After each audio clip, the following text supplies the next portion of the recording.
어제 추석 명절은 잘 보내셨나요? 모든 성도님들이 가족들과 함께 또 사랑하는 이들과 함께 기쁨과 감사의 시간을 보냈으리라 생각합니다. 요즘에는 명절 문화가 많이 바뀌어가지고 연휴가 시작되면 해외여행을 그렇게 많이 가신다 그래요. 여러분들은 왜 여기 계십니까? 명절은 참 기쁘죠. 설렘도 있고 또 즐거움도 있고 그렇습니다. 그런데 이런 추석 명절이 누군가에게는 굉장히 아픔으로 또 상처로 다가오기도 하는 것 같습니다. 먼저 떠오르는 분들은 지난 흰남노 태풍으로 인해서 사랑하는 가족을 잃고 수많은 피해를 경험한 수재민들입니다. 뉴스를 보니까 이 지하저초장에 물이 차가지고 빠져나오질 못해서 많은 생명을 잃었더라고요. 어, 중학생 아들을 먼저 떠나보낸 어머니 이야기도 뉴스를 통해서 접했습니다. 그 가정이 그리스도인 가정이었나 봐요. 그래서 장례 예배도 이렇게 온라인으로 나오는 것을 봤는데 너무 마음이 아팠습니다. 그런 가정들, 이 명절이 정말 힘들고 어려운 시간일 것 같습니다. 또 떠오르는 대상은 우리 청년들입니다. 어, 명절이 되면 다 문을 닫잖아요. 근데 유일하게 명절 연휴 기간 계속 문을 여는 곳이 있는데 대학 도서관입니다. 우리 취업을 위해서 또 다음 미래를 위해서 준비하는 청년들이 참 많이 있죠. 노량진에 가면은 각종 고시 준비로 수험생활 하고 있는 청년들이 있는데 그 명절이 됐는데 고향에 못 내려가요. 이 청년들은 합격하기 전까지는 웬만해선 내려가지 않습니다. 이 청년들 생각이 많이 나더라고요. 그들에게 이 명절은 참 힘든 시간이겠다. 또 쓸쓸한 시간일 수 있겠다. 이런 생각 해봤습니다. 그리고 또 비록 가족들과 있지만 이 명절 증후군으로 앓고 있는 분들이 있습니다. 우리 각 가정의 며느리들. 말해 뭐합니까? 음식 준비하고 이것저것 신경 쓰느라고 정말 수고 많으셨습니다. 우리 사김의 교회 모든 며느님들, 이런 표현이 맞는지 모르겠어요. 격려해드리고 싶습니다. 근데 또 누군가는 이렇게 얘기하더라고요. 목사님 모르는 소리 하지 마십시오. 요즘에는 시어머니가 더 힘듭니다. 며느리 눈치 봅니다. 이러더라고요. 또 그거 말해 뭐합니까? 며느리들이 압니까? 그 마음을. 소갈이 하시느라고 애 많이 쓰셨습니다. 근데 그 중에 제일은 며느리도 아니고 시어머니도 아니고요. 우리 결혼 정년기에 있는 청년들입니다. 너 결혼 언제 할래? 이 소리가 정말 아프게 다가옵니다. 하기 싫어서 안 합니까? 할 수 있는 상황도 아니고 또 결혼 늦어질 수밖에 없는 그런 현실이지 않습니까? 절대 그런 질문 하지 마십시오. 결혼 언제 할래? 할 때 되면 합니다. 어, 그런 아픔이 어떻게 보면은 이런 명절 기간이 참 기쁘고 즐거움으로 언뜻 다가오는 것처럼 보이는데 실은 많은 분들이 이 명절 기간에 이 아픈 마음을 부여잡고 있는 것처럼 보입니다. 혹시 이 자리에 이번 명절이 그랬습니다. 참 힘들고 어려웠습니다. 그런 분들이 있다면 오늘 이 예배를 통해서 하나님이 허락해 주시는 위로와 격려, 소망을 얻을 수 있기를 간절히 축복합니다. 오늘 본문의 말씀으로 들어가 보도록 하겠습니다. 오늘 요한복음 말씀은 매우 유명한 예수님의 말씀입니다. 본문 중에서 예수님의 말씀만 제가 다시 한번 읽어보도록 하겠습니다. 누구든지 목마르거든 내게로 와서 마셔라. 나를 믿는 자는 성경의 이름과 같이 그 배에서 생수의 강이 흘러나리라. 이 말씀은 그냥 아무 생각 없이 읽어도 기분 좋습니다. 채워주고 넘쳐나겠다는 주님의 말씀 아니겠습니까? 그런데 이 말씀을 하신 시점이 조금 흥미로워요. 오늘 본문 시작인 37절을 보면 명절 끝날 곧 큰 날에 이렇게 말씀이 시작됩니다. 그러니까 어제가 추석이었으니까 오늘이 실질적으로 명절이 끝나는 날인데 우리식으로 하면 오늘 같은 날이에요. 오늘 같은 날에 예수님이 일어나셔서 큰 소리로 이 말씀을 선포하신 것입니다. 저는 이 말씀 속 이 표현을 가만히 보면서 특히 이번 명절이 고통이 되고 아픔이 되는 분들에게 더욱 큰 위로와 소망이 될 수 있지 않을까? 그런 확신을 가지게 되었습니다. 오늘 그 마음으로 하나도 안 기뻤습니다. 이번 명절이. 그 마음을 가진 분들은 오늘 집중해서 이 말씀 앞으로 나아가 보십시오. 바로 여러분을 향한 주님의 음성을 들으실 수 있을 것입니다. 본문에서 이야기하는 명절은 요한복음 7장 2절에 의하면 이스라엘 절기 중 하나인 초막절을 가리킵니다. 초막절은 광야에서 이스라엘을 지켜주셨던 하나님의 은혜를 기념하는 명절입니다. 유월절, 오순절과 더불어서 이스라엘에게 있어서는 3대 절기 중 하나입니다. 그리고 우리나라의 추석처럼 1년 중에 제일 마지막에 위치한 명절이기도 합니다. 유대인들은 초막절 명절을 총 8일 동안 지켰습니다. 처음 1일부터 7일까지는 하루에 한 번씩 제사장들이 성전에서 출발해서 수문을 통과해서 실로암 우물가까지 행진을 했습니다.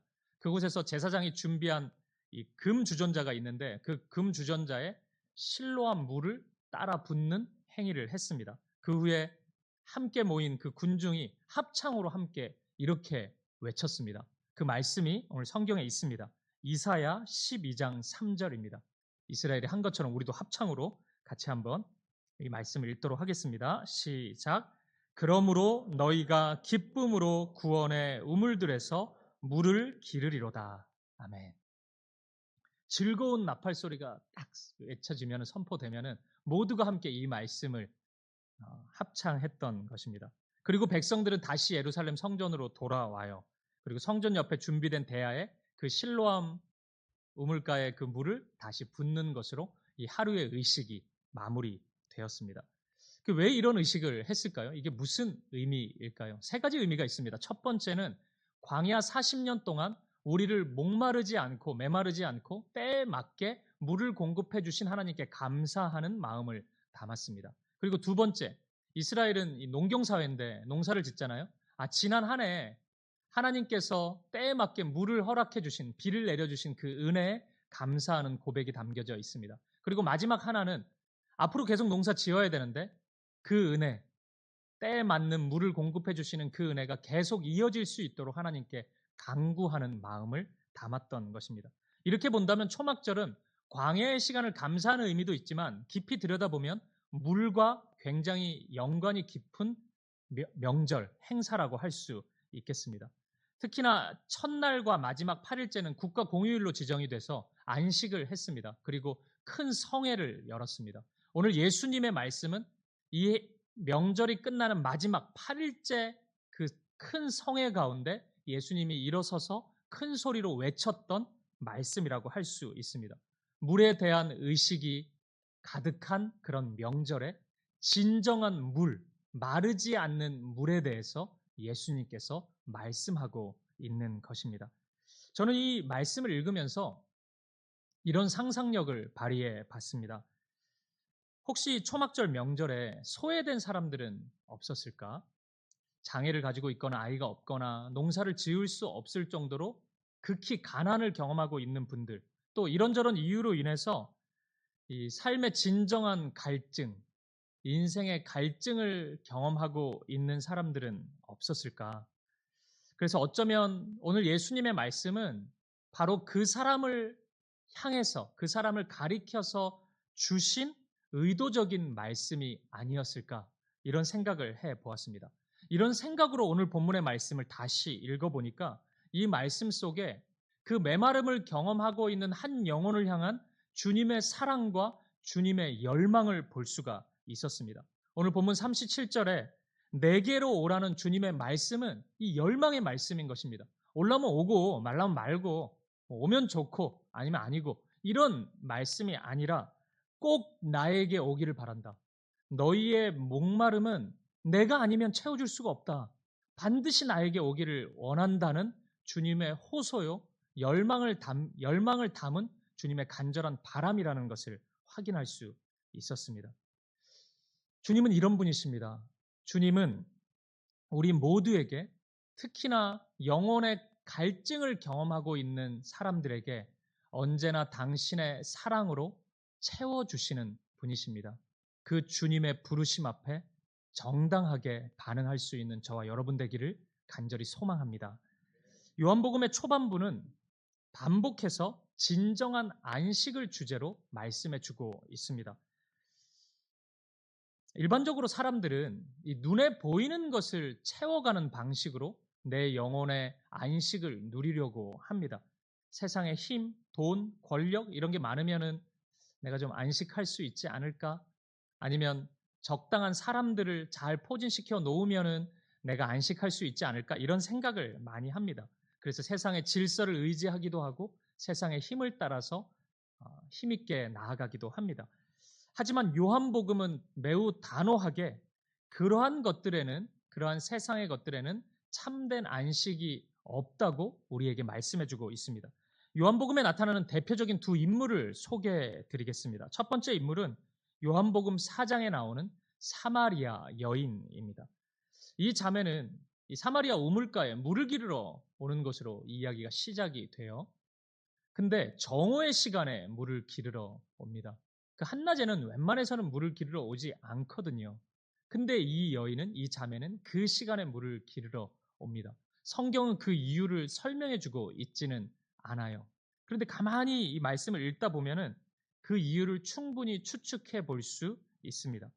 이 자매는 결혼을 6번이나 실패한 자매입니다. 그 가정의 아픔이 이 자매로 하여금 대인기피증을 불러일으켰을 가능성이 매우 큽니다.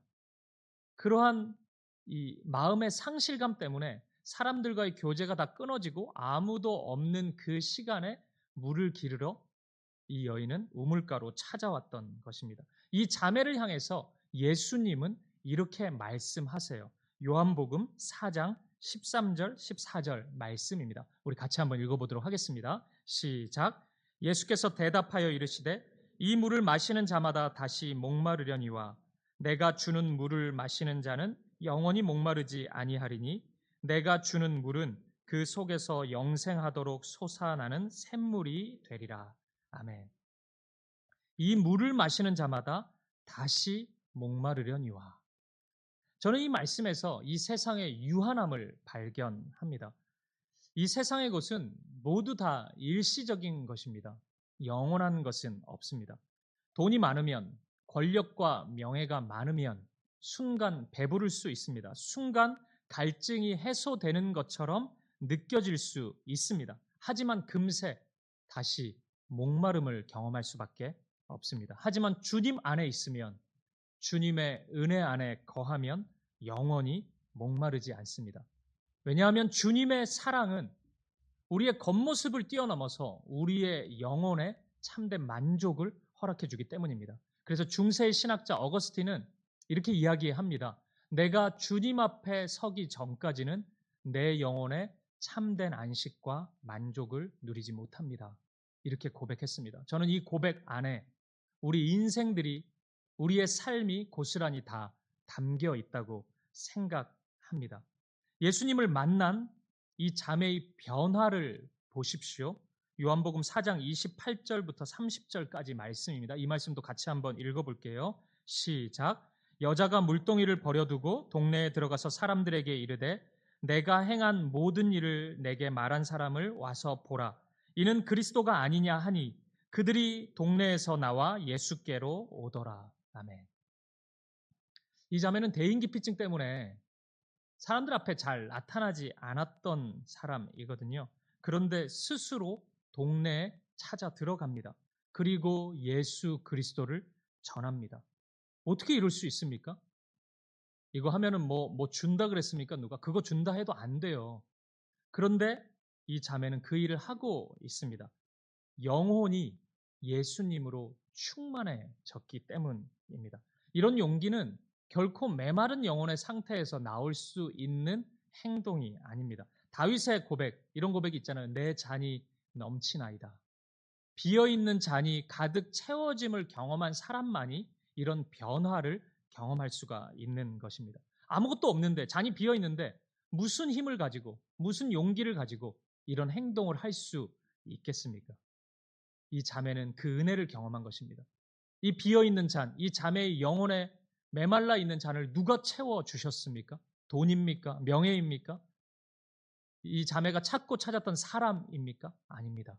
오직 예수님만이 이 자매의 빈 잔을 채워줄 수 있는 분이셨습니다. 예수님입니다. 그리고 예수님이 이 잔을 채워주실 때 회복과 변화가 일어나게 되는 것입니다.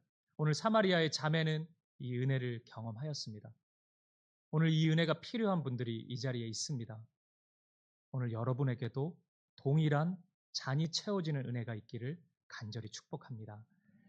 이어지는 요한복음 5장에 베데스다라는 연못에 머물러 있는 형제의 경우도 마찬가지입니다. 이 베데스다라는 이름은 일전에 설교를 한번 했지만 자비의 집이라는 연못입니다. 그런데 이 자비의 집이라는 이름과는 전혀 다르게 무자비한 일들이 많이 일어나고 있었습니다. 전해오는 이야기가 있었어요.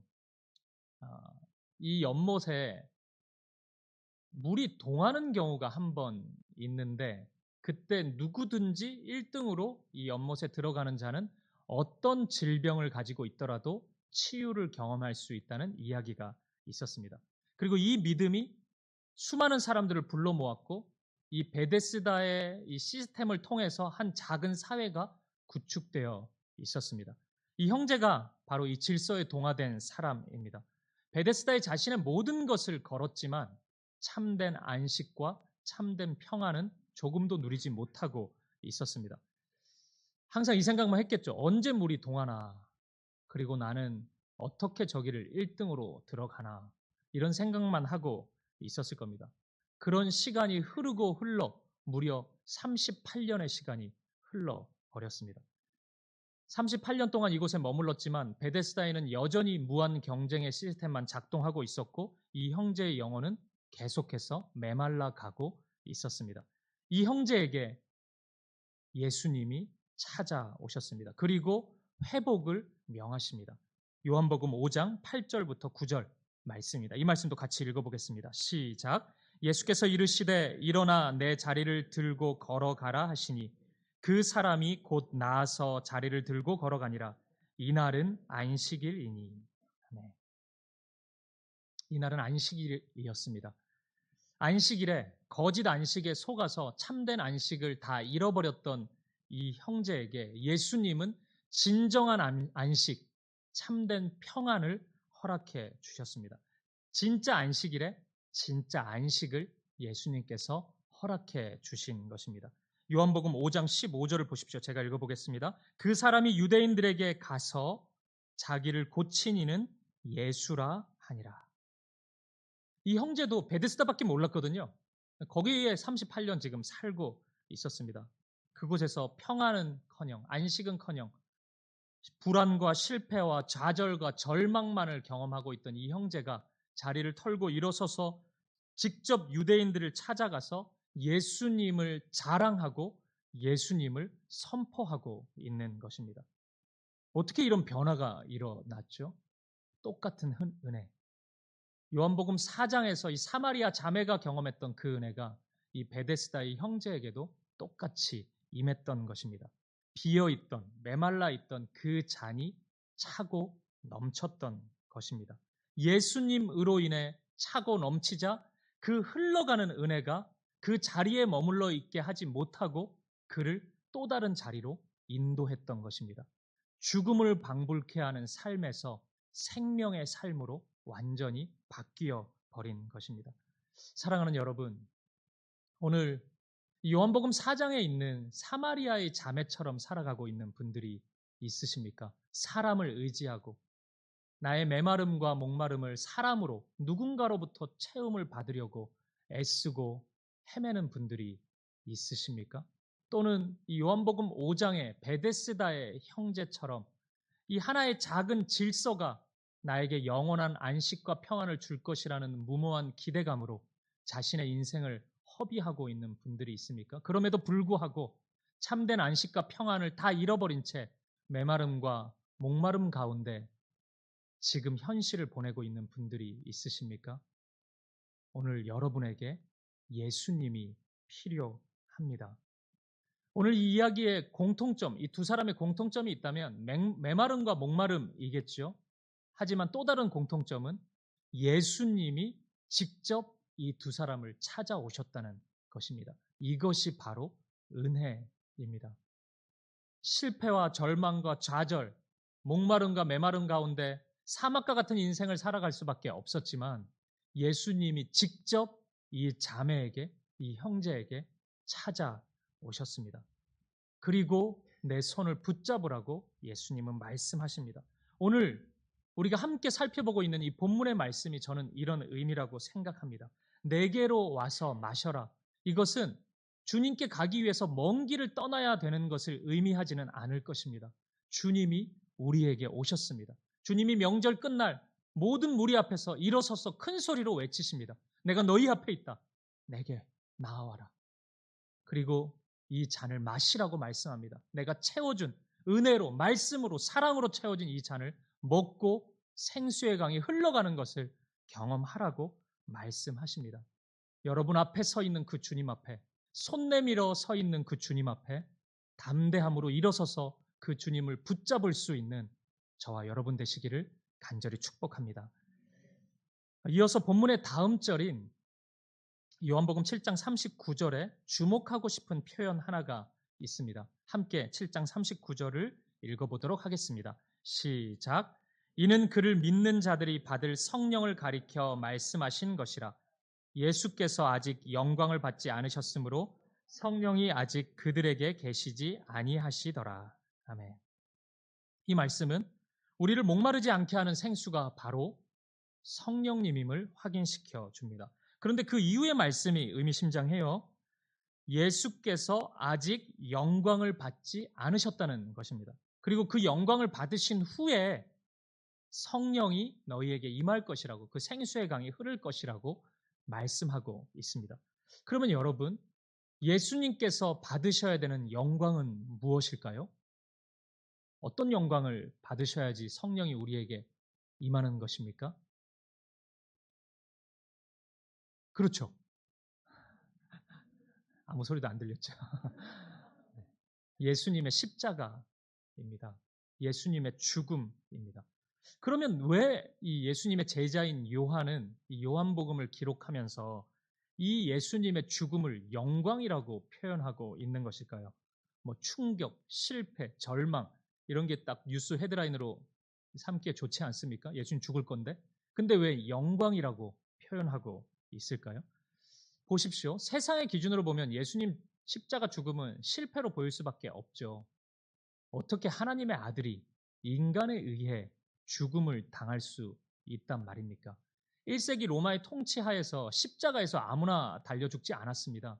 사람들이 볼 때 가장 비참한 죽음 하나를 꼽으라면 십자가의 죽음이었습니다. 근데 예수님이 십자가에 달려 죽음을 맞이하세요.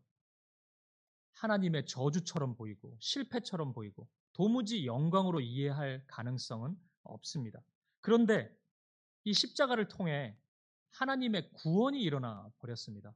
사람들은 저주받아 죽은 죽음이라고 여겼지만 하나님은 이 죽음을 저와 여러분, 우리 모두의 죄를 대신하는 대속의 죽음으로 삼으셨습니다. 제자들이 그 사실을 알고 나자 이 십자가가 실패가 아닌 거예요. 십자가가 생명으로 고백할 수밖에 없었던 것입니다. 십자가는 죄와 사망을 이기신 승리가 되어 버렸습니다. 예수님의 제자들은, 초대교회는 그러니까 자꾸 십자가를 자랑하는 거죠. 십자가가 뭐 그렇게 기분 좋은 일입니까? 고난인데, 죽음인데. 근데 제자들은, 초대교회는 그것밖에 없거든요. 계속 그것만 얘기해요. 보았기 때문입니다.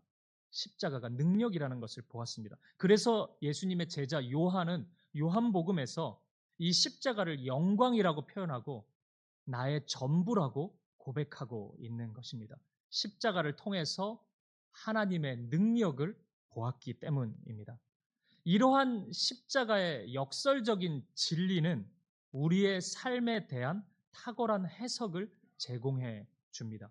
우리가 십자가의 렌즈를 끼고 인생을 걸어가다 보면 우리가 비록 십자가의 길을 걷는다고 해서 잘 되는 일만 일어나지는 않지 않습니까? 그건 저와 여러분의 삶을 통해 증명이 되잖아요. 믿음을 붙잡고 그렇게 애를 쓰는데 왜 우리 아들은 공부를 잘하지 못하는 거예요? 왜 잘 되는 일은 없고 내가 계획한 일들 다 성공하지 않는 것입니까? 그러한 일 일어나거든요. 여기는 하나님 나라가 아니기 때문에 믿음을 가진다 그래서 모든 일이 다 잘 되지는 않거든요. 고난이 있습니다. 그럼 또 세상 사람들 조롱도 있죠. 우리 명절 때 만나다 보면은 가족들 중에 예수 안 믿는 가족 조롱하잖아요. 맨날 그렇게 뭐 유난 떨고 예수 믿더니 뭐가 잘 됐냐 네가. 이런 소리도 가끔 듣지 않습니까? 우리의 마음이 무너지죠. 야, 예수 믿는 게 뭐지? 이 십자가의 길을 걷는 게 진짜 진리인가? 내가 무엇을 위해서 이 길을 걸어가지? 이런 마음에 의심이 들 때가 있습니다. 하지만 이런 것들에 속으면 안 되는 거죠. 우리가 십자가의 진리를, 이 렌즈를 끼고 나면은 이러한 현실이, 이러한 사람들의 반응이 십자가의 본질을 제대로 반영하고 있지 않다는 것을 우리는 금세 알게 됩니다. 여러분, 예수님의 십자가 죽음 다음에 3일 뒤에 무슨 일이 일어났죠? 부활이 있었습니다. 그리고 50일 뒤에는 무슨 일이 일어났어요? 부활하신 50일 뒤에 성령이 제자들에게 초대교회 공동체에 임했습니다. 그 이전까지는 하나님의 능력이 나타날 때 성령의 역사도 있었지만 이렇게 보편적으로 하나님의 자녀된 이들, 믿음을 가진 이들에게 성령이 임재하시지 않았습니다. 그런데 예수님의 부활 이후에 그 일이 있었어요. 십자가, 부활, 성령의 임재. 이 순서대로 하나님 나라가 우리에게 임했습니다. 이건 하나님의 방식이고 하나님의 일하심의 능력입니다. 그러면 우리가 십자가의 길을 걸어갈 때 바라봐야 될 것은 실패할까 염려하는 것, 두려움, 절망 그런 게 아니겠죠. 뭐 바라봐야 됩니까? 우리가 눈을 들어서 십자가의 길을 걷고 있다면 눈을 들어서 앞을 바라본다면 우리 앞에 보이는 것은 부활입니다. 죽음을 이기신 그 생명입니다. 그리고 그 생명의 영, 생수의 강, 성령을 우리는 바라보아야 되는 것입니다. 내 힘으로 나는 살 수 있는 존재가 아니고 하나님의 능력으로 살아가는 것이구나. 이 길만 지나면 그 능력이 나의 삶을 사로잡아서 하나님의 역사가 일어날 것이구나. 이 소망을 우리는 가져야 되는 것입니다. 고난 속에서도 묵묵히 십자가의 길을 걸어가는 것, 예수님과 함께 믿음의 길을 걸어가는 것, 그것은 너무 잘하는 것입니다. 왜냐하면 곧 부활의 능력이 나타날 것이기 때문입니다. 곧 성령의 능력이 여러분의 삶 가운데 나타날 것이기 때문입니다. 이 부활의 생명, 성령의 능력의 첫 출발은 십자가입니다. 그러니 묵묵히 함께 걸어갑시다. 예수님이 이미 보여주셨던 그 진리의 길, 예수님의 발자국을 따라 우리도 믿음으로 함께 걸어갈 수 있기를 축복합니다. 실제 예수님은 십자가에 죽으시기 전에 시편 69편 21절 말씀을 이루게 하시려고 내가 목이 마르다 이렇게 고백하셨습니다. 말씀 읽어보겠습니다. 요한복음 19장 28절입니다. 같이 읽어볼게요. 시작. 그 후에 예수께서 모든 일이 이미 이루어진 줄 아시고 성경을 응하게 하려 하사 이르시되 내가 목마르다 하시니. 아멘. 예수님이 십자가에서 하신 말씀들은 너무 힘들어가지고 막 고통스러워서 하신 말씀들이 아닙니다. 뭐 인간이셨으니까 그런 고통도 있으셨겠죠. 그런데 예수님이 십자가에서 하신 모든 말씀들은 구약 성경의 말씀이었습니다. 내가 목마르다 이것도 사람들은 아이고 목이 되게 마르나 보다 이렇게 생각했겠죠. 하지만 하나님의 말씀이 응하게 하려고 이루어지게 하려고 예수님이 이 말씀을 하셨습니다. 목마름의 고난은 십자가의 출발이었습니다. 그리고 하나님의 일을 이루어가는 과정에 반드시 필요한 일들입니다. 십자가는 생명을 향한 첫 관문인 것입니다. 사랑하는 여러분, 믿음 안에 거하고 있는 분들이 만나는 고난은 하나님의 일을 이루기 위한 과정인 것을 믿으시기 바랍니다. 반드시 그렇습니다. 하나님은 그 일들을 우리가 겪는 그 경험을 결코 헛된 것으로 무의미한 것으로 사용하지 않습니다. 하나님 나라의 영광을 위해서 하나님의 역사를 위한 재료로 반드시 사용할 것입니다. 믿음으로 걸어가십시오. 부활의 생명을 소망하고 기대하고 성령을 사모하면서 믿음의 길을 돌아서지 말고 끝까지 걸어갈 수 있는 저와 여러분 되시기를 간절히 축복합니다. 마지막으로 한 가지만 더 나누도록 하겠습니다. 어떤 분들은 이런 예수님의 치유의 말씀, 회복의 말씀 앞에서 내가 처해 있는 일들을 훨씬 더 크게 여기는 분들이 있습니다. 웬만해야 회복이 되지. 뭐 성경 읽다 보면 우리가 설교 듣다 보면 뭐 예수님은 항상 회복과 치유를 말씀하시잖아요. 우리도 자주 들었고. 근데 나는 안 된다.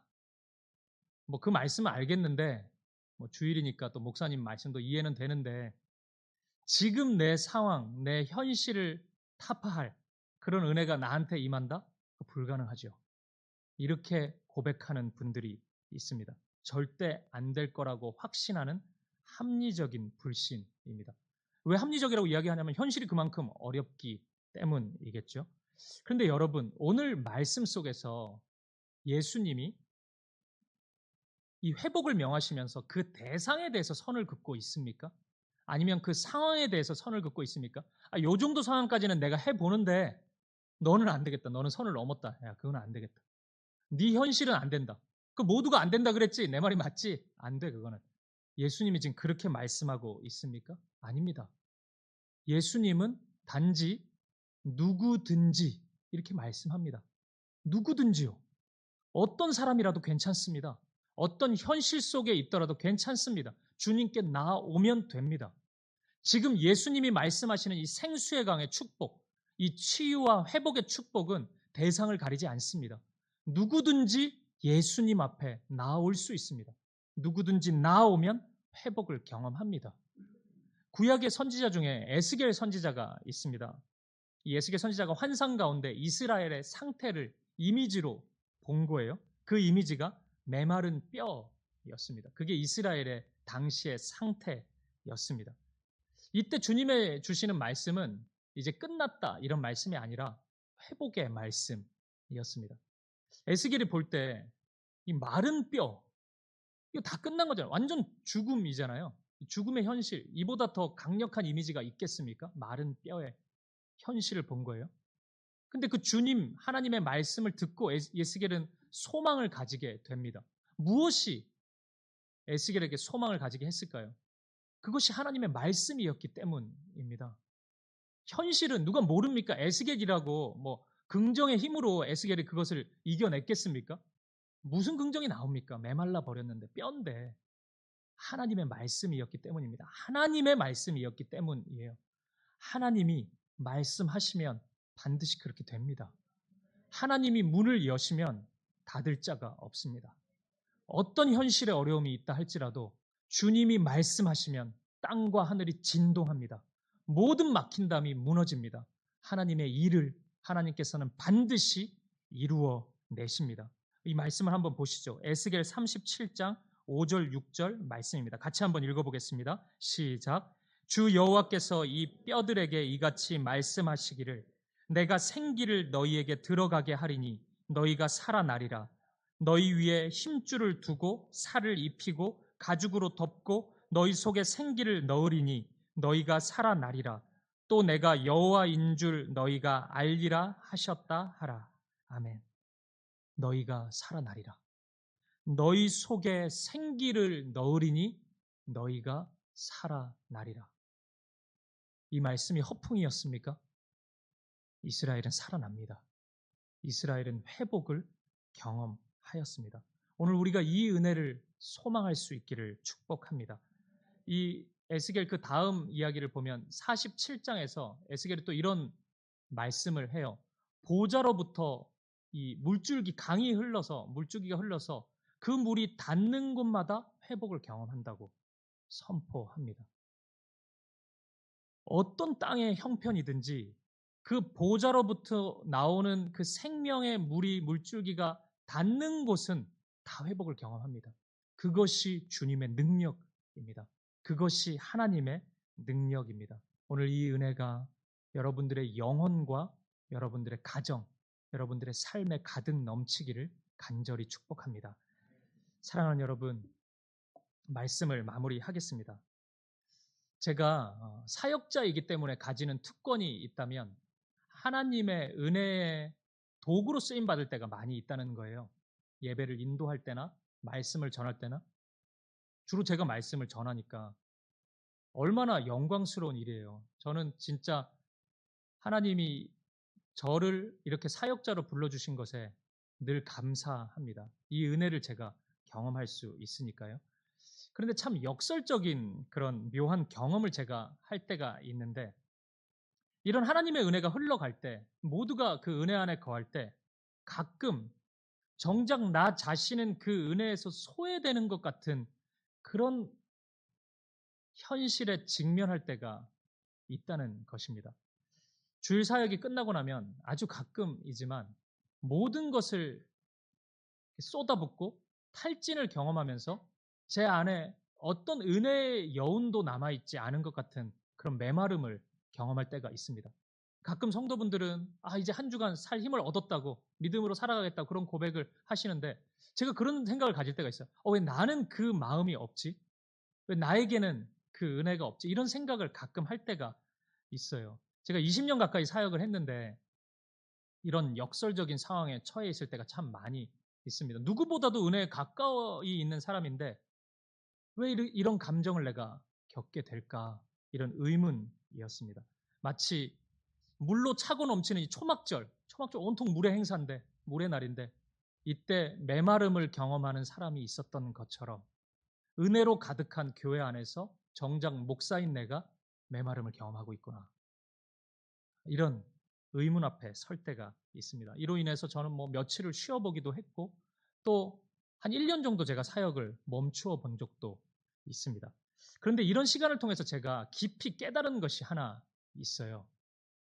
이 영혼의 메마름, 영혼의 목마름이 나에게 찾아올 때는 그걸 세상의 것으로 채워가지고는 도저히 채워지지 않는다는 거예요. 영혼의 목마름이 있는데 어떤 세상적인 제가 가지고 싶은 뭐가 하나 있다고 해요. 그걸 제가 가진다고 해서 순간 기쁘긴 하겠죠. 근데 그 기쁨이 제 영혼에 만족을 주겠습니까? 제가 먹고 싶은 음식 하나 먹게 된다고 해서 제가 세상에 줄 수 없는 그 기쁨을 제 영혼이 누릴 수 있겠습니까? 갑자기 저희 큰애가 아빠 1등 했어. 그런 일은 없어요. 근데 그 기적이 일어난다 할지라도 제가 잠깐 기쁘겠죠. 근데 그게 영원하겠습니까? 제 영혼에 만족을 주겠습니까? 그 줄 수 없다는 것을 제가 깨달았어요. 이 당연한 진리를 제가 이 사역 20년 동안 제가 종종 찾아오는 메마름의 시간을 통해 알게 됐어요. 그 어떤 것으로도 채워지지 않아요. 오직 예수님 앞에 나아갈 시간입니다. 함께 예배를 드리는 무리 속에 있는 것이 아니고 그 예배를 인도하는 집례하는 사람 정도로 서 있는 것이 아니고 내가 예배자가 되어서 내가 하나님 앞에 나 홀로 단독자로 서야 되는 시간인 것입니다. 하나님이 나에게 은혜를 채워 주실 때 제가 다시 일어설 수 있다는 것을, 힘을 낼 수 있다는 것을 알게 되었습니다. 바로 이때야말로 예수님이 부르는 때입니다. 여러분, 목마름의 시간이 찾아오거든 모두가 다 기뻐하고 있는데 나는 공허하고 외롭고 메마르고 그런 감정이 찾아오거든 주님이 여러분을 부르고 있다는 것을 기억하십시오. 주님이 여러분 앞에 손 내밀고 계십니다. 주님의 손을 붙잡아야 될 때입니다. 오늘 예수님은 소리쳐 말씀하세요. 누구든지 목마르거든 내게로 와서 마셔라. 나를 믿는 자는 성경의 이름과 같이 그 배에서 생수의 강이 흘러나리라. 생수의 강이 여러분의 삶 가운데 흘러가게 될 것입니다. 여러분, 메마름, 목마름을 경험하고 있는 여러분, 여러분의 지금은 세상의 것을 찾을 때가 아닙니다. 여러분의 지금은 세상의 것을 채울 때가 아닙니다. 돈, 권력, 명예, 세상의 즐거움, 그런 것으로 여러분의 영혼을 채워주지 못합니다. 여러분의 영혼의 빈 잔을 그러한 것으로 채울 수 없습니다. 오직 예수님, 그분의 말씀, 그분의 은혜만이 여러분의 영혼을 채울 수 있습니다.